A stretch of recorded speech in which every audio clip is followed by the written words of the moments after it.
So in this section, we'll try to understand a Fourier transform. I promise we are not going to get into detailed mathematical analysis or some theories. What we are going to do is we are going to use intuition and visualization to understand these equations. So this is how a DTFT, discrete time Fourier transform, looks. I want you to know only two things. I want you to notice only two things. One is that there are two ways in which this equation is written. And in the first equation, there are some exponentials and some imaginary numbers and all that stuff. And in the second equation, you see that there are some sinusoidal terms like cos and sine and some imaginary numbers, etc. So we will not get into the detailed mathematical analysis here. What I intend doing is that we will code this entire equation in Python and try to use Python visualization and matplotlib to understand the fundamentals behind these equations.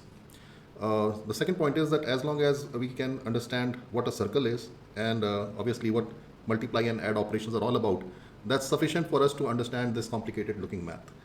So over to Python, where we'll understand these equations in graphical form. So here we are in Python environment. We will first import some libraries, and in this section we'll quickly have a review of complex numbers and understand how they're represented in Python. So our objective here is to generate a complex number z is equal to a plus jb, where a is 4 and b is 3. The end result should be a complex number 4 plus j3. So this is how it is written in Python. We just initialize a is equal to 4, b is equal to 3, and a more important part is this syntax, which is 1j multiplied by b is equivalent to writing imaginary part as j3. So let's see that. Yeah. When we print z, we get 4 plus 3j, which is a complex number as per Python syntax. Now we can extract from this z, we can extract the real part as well as imaginary part by using these functions real and imaginary. So let's run this cell. And as you can see that our real part was 4 and imaginary part was 3. So we've been able to extract the real part as 4 and the imaginary part as 3. In this cell, we are trying to calculate the magnitude and the angle of a complex number. We know that the magnitude of a complex number is nothing but the square root of a square plus b square. If you see the syntax, a square plus b square under root is what is the magnitude. That is calculated using this function in Python called np.abs for absolute value. And the angle of a complex number is nothing but tan inverse of imaginary part divided by the real part. And in Python, it is calculated using a function called np.angle. And if you want the angle to be in degrees, we can use this argument, degree is equal to true. So let's run this cell. We can see that the magnitude is 5, which is 3 square plus 4 square under root 5. And the angle is 36.87 degrees. And lastly, we would like to plot this complex number. We would also like to plot the magnitude of it. We would like to plot the real part of this complex number and the imaginary part of this complex number. So let's run this cell. And this is how it looks. We have a real axis, x-axis as real axis, y-axis as imaginary axis. Our complex number is represented by this red dot. So the real part is 4 and the imaginary part is 3, hence this number here. And the magnitude is represented by this blue dashed line, which is 5. And the angle is represented by angle with respect to the real axis, which is 36.87 degree. So that's all that we want to cover as far as complex number is concerned, and this is sufficient to understand Fourier transforms. Now moving on to the next concept, which is very simple, and for this we will go back to our geometry classes. What we are trying to do here is understand how a circle works, how a circle is drawn. So if you remember our basic geometry class, we've been told that the equation of a circle is nothing but x square plus y square is equal to radius square. Here we are trying to generate a unit circle, which means the radius is going to be 1. So this is the equation that we are trying to implement in Python. And then we are going to draw this unit circle. So starting from this line of code, which is nothing but generating x-axis from -1 to +1 in 200 steps, 200 numbers. And then we are going to use the same formula here. So we have generated x values, and to get the y values, we are just going to move this x square on the right hand side and subtract it from 1, and then take a square root of this whole expression here. So this is exactly what this line of code is doing. Y square minus x square is nothing but, and the square root of it is the y value. And since whenever we have a square root term coming, there's always an ambiguity or duality of sign. So then both plus values and negative values both are required to be calculated.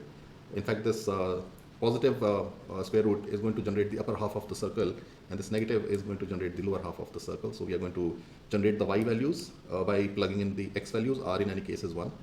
And then we plot this unit circle. Let's run this cell. And there we are.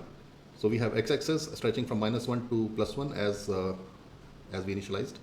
Our R is 1, and x-axis stretching from -1 to +1, and a unit circle based on the equation that is listed here, x square plus y square is equal to 1. We know that this equation functions, and this equation generates a unit circle.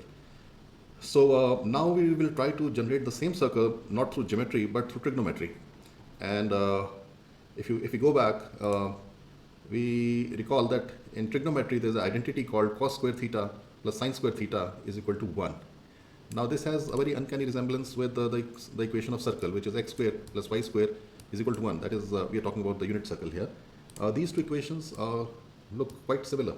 So is it the case that if we replace x with cos theta and y with sine theta, we are essentially generating a circle? So let's investigate that. Again, we are talking about unit circle, so radius is 1. And instead of now using x square and y square terms, what we are doing is we are simulating the theta value here first from 0 to pi in 200 steps.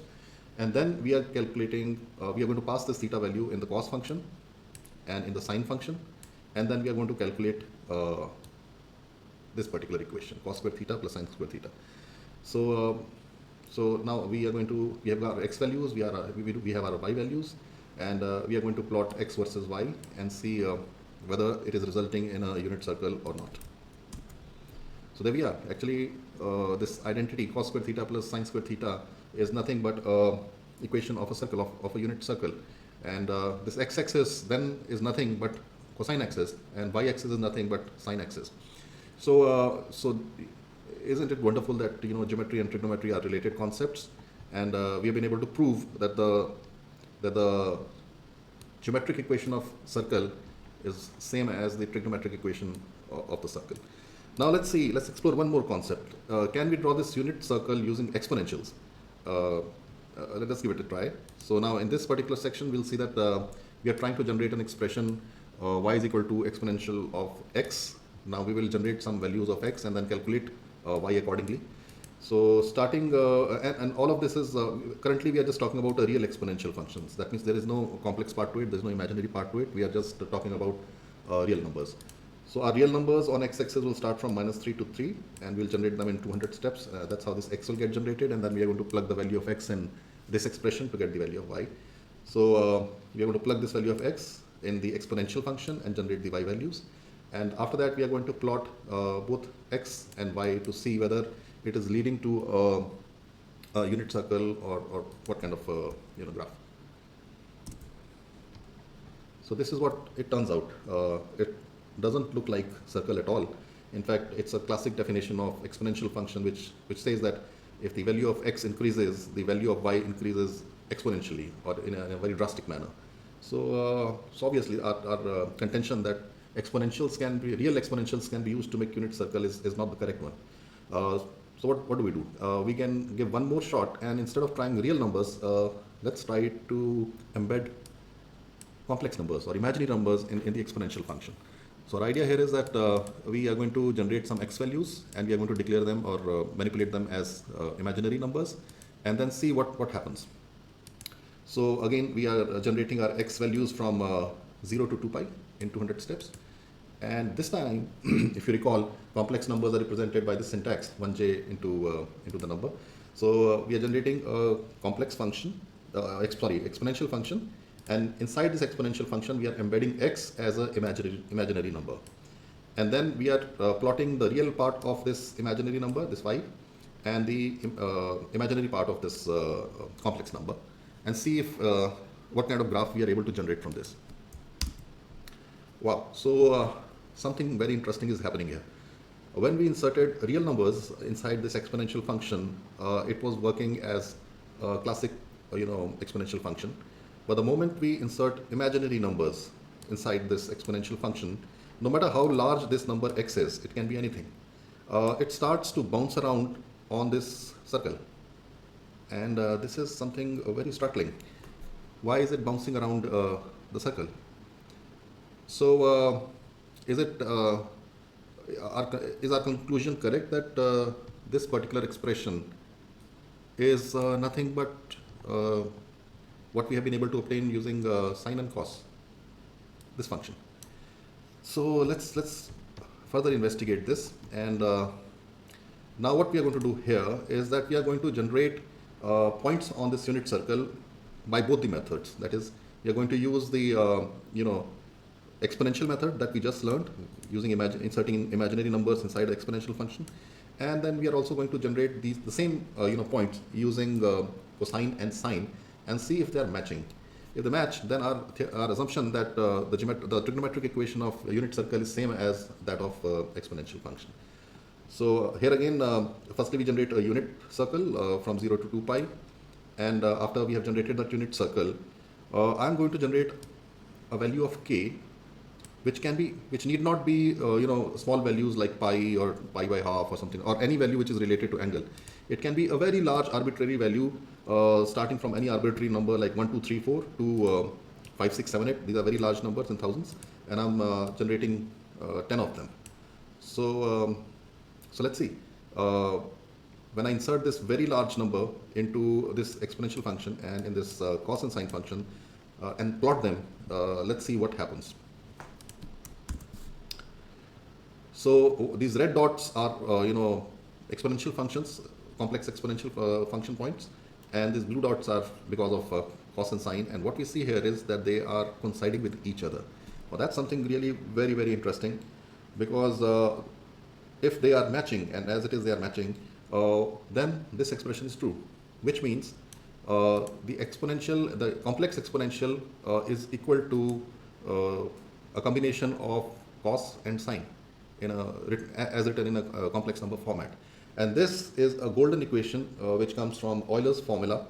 The implication of this equation is that using exponentials we can generate sinusoids, and let's see how we are going to do that.